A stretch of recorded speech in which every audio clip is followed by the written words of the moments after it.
Одна из самых обсуждаемых тем – это тема осознанности.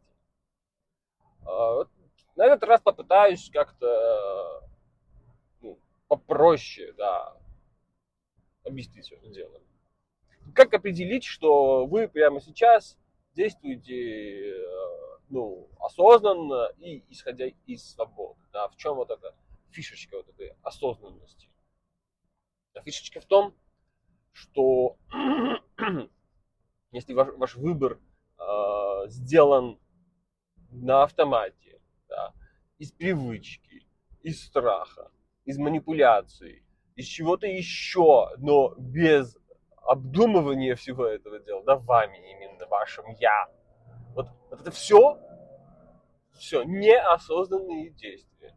Да, вы сейчас удивитесь, скажете, а ну они же все такие. Конечно, у большинства они все такие.